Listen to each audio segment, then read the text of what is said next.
Hi everyone. Today we're going to be learning about trig equations, and our goal is to be able to define, solve and graph trig equations.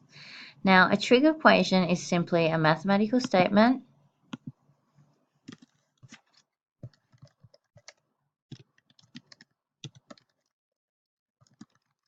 where the left-hand side equals the right-hand side,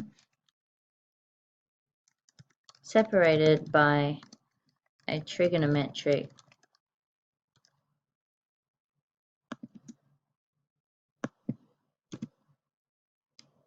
ratio and angle. The angle may not always be given. To graph the trig ratios, we have to use a table of values for a defined domain, okay? And it's pretty simple to do. You can use Desmos to help you if you're not really sure. But in this first one here, y equals sine x, you start by making a table between 0 and 360. You can go up by 45s if you want, but you don't have to. And then literally what we do is we're going to type in, this is for sine x, we're just going to type in the values. So we're going to type in sine 0 equals, and then we're going to write our result here. Sine 90 equals, sine 180 equals, sine 270 equals, sine 360 equals, okay? So you kind of go in and type them all one by one, and you're going to get your values. The next step is to set up your axes. Now, the axes for this one are slightly different to what we would normally do. So when you're graphing a sine curve, you graph it more like this, okay?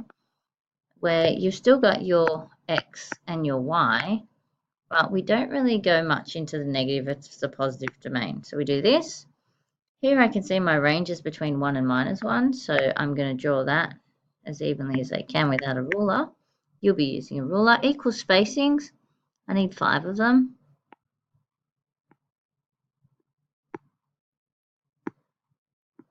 And I'm going to label them as well.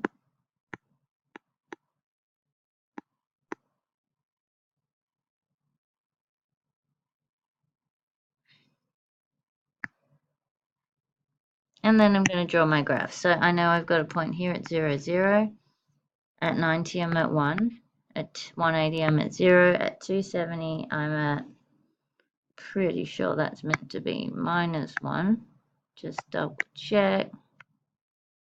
Yep, sine 270 should be -1. So we're dropping that down here to -1, and then it comes back up to 0. So your typical sine curve looks like this. Okay, it's a bit more curvy there though. You get the idea, okay? Because it's in between the domain, we don't draw arrowheads. We label our graph, and it's good to label a point as well. So for example, this one might be 270 -1. And eventually next year we'll be doing it in radians as well. Cos curve, you're going to do the exact same thing, okay? Except this time you're going to type in cos. So you're going to type in cos of 0, and that's going to give you 1. Then you're going to type in cos of 90. So cos of 90, and that is 0. Cos of 180,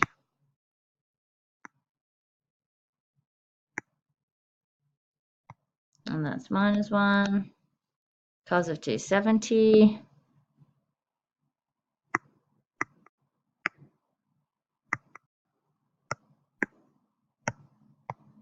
zero, and cos of 360.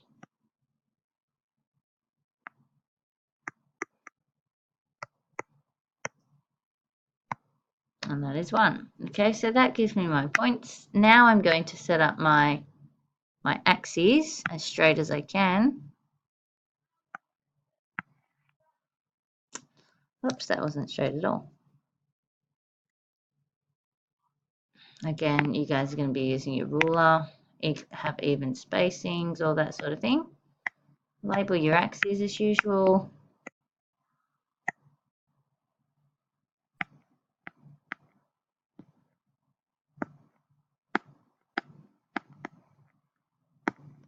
So I'm going through and labeling everything. I know I've got an amplitude of 1 and -1 here. So graphing it on at 0, I'm starting at 1 this time. 90, I'm at 0. 180, I'm at -1. 270, I'm at 0, and 360, I'm at 1. Now you just got to be careful here because it's not actually a parabola. It actually dips down like this. So you got to make sure that's reflective on your cos curve. How would I know that? Well, I type in some values. So you might type in 45. So for example, if I type in sine 45, I'll get 1 on root 2, which is 0.7. So I know here at 45, I'm actually at 0.7, and that's how I know it dips in a bit. Okay. Again, you're labeling your curve, and you'll notice I've got two nice circles closed in there. Tan x. Now, tan x is a bit of a funny guy, but if I type in tan 0, I'm going to get 0, so that one's all right. But if I type in tan 90,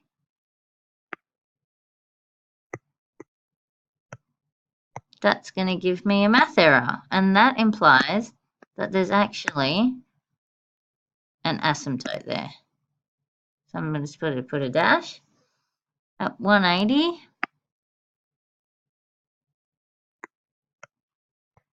that's going to give me 0. At 270,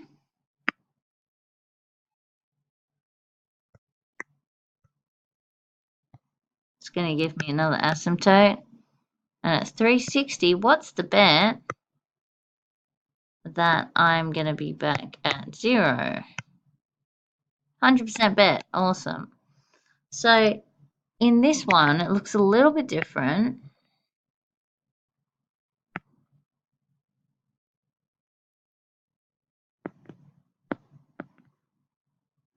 I'm going to leave bigger gaps just so I can find out what's going on between.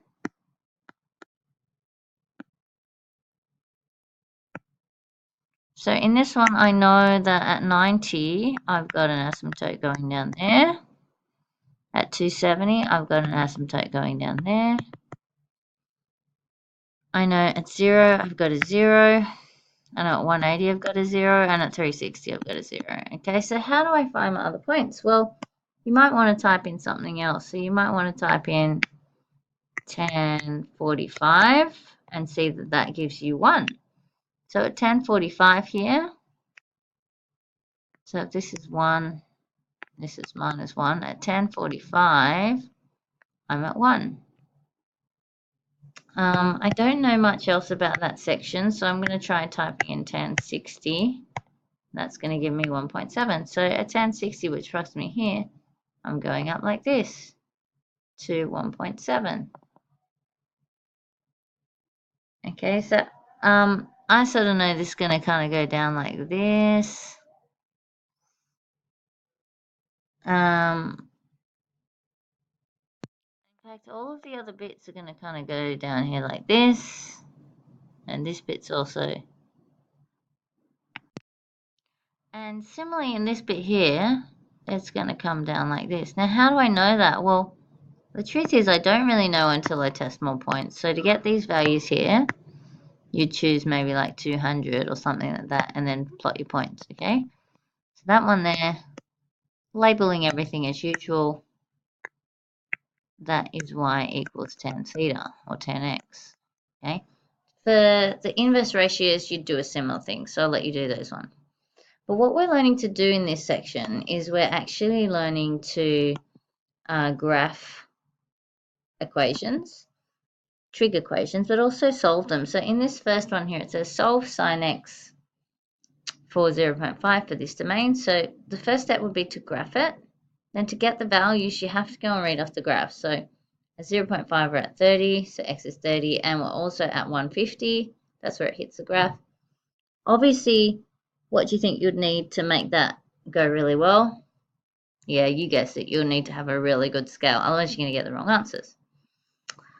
Alternate way, which is a bit easier, is to do it without graphing, and that's just to use our calculator using the normal method of solving angles. Okay, so in this one, I'd go inverse cos of -1/2 for the domain between 0 and 360.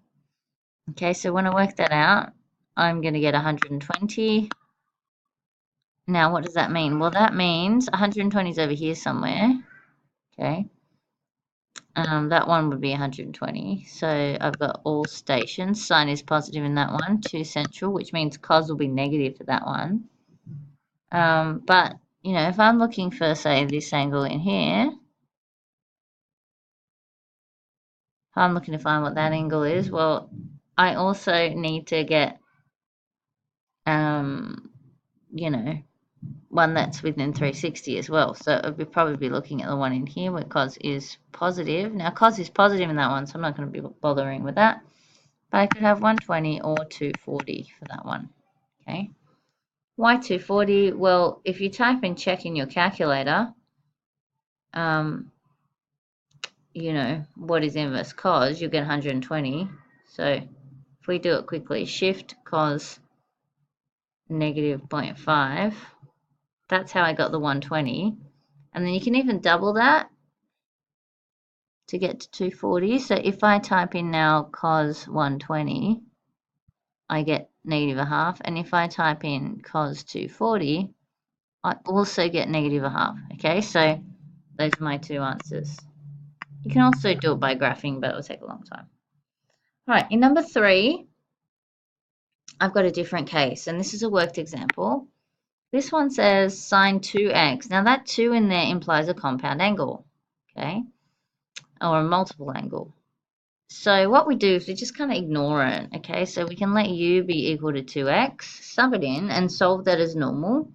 Keep in mind my domain is 2 revolutions this time. Or I can draw a nice graph. Okay, if I draw a nice graph, I'm going, all right, what are all the exact values? Well, root 3 on 2 is sine 60. That's from our special triangle. So I'm going 60 and 120, then 420 and 480. Okay, so I'm checking where's root 3 over 2, where does it hit down? Where does it hit down a second time? Where does it hit down a third time and fourth time? Okay, so you're going to have 4 answers. Here they are. But remember, I let u be 2x. So if this is 2x, to get to x, you would have to divide everything by 2. And that's how you get the solution for that one. Okay. This one here, and we are running out of time, so for this one here, you would first move over the 3. Notice my negative domain this time. But basically, I'm going to take the plus and minus square root of both sides.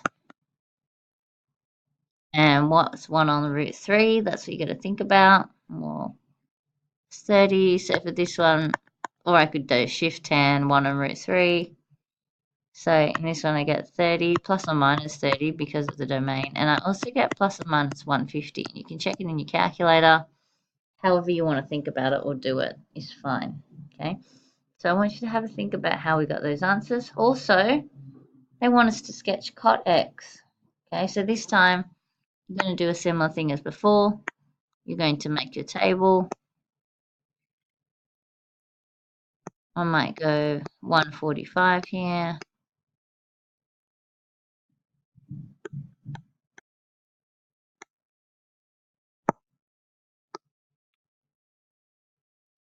And then you're just typing it in your calculator. And when you do that, you'll be getting 0, you'll be getting 1, 0, asymptote at 180,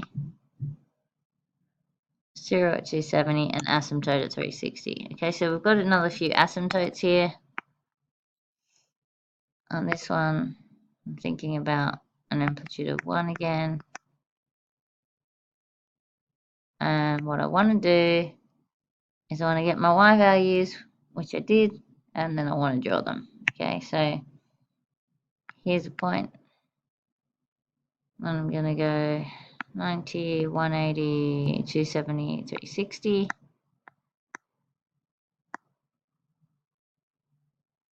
Plotting our points. I've got one at 0, 0. I've got a 45 at 1.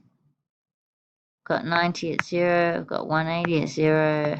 Oh no, 180 is the asymptote, so that one goes down. And I've got 270, and I've got another asymptote here. When I graph that and check out all the bits, I am going to get something that looks like this. And that's it, y equals cot x. Alright, so I'd like you to finish the questions in the booklet, have a go at the questions from 6H, and let me know how you go. Thanks, everyone.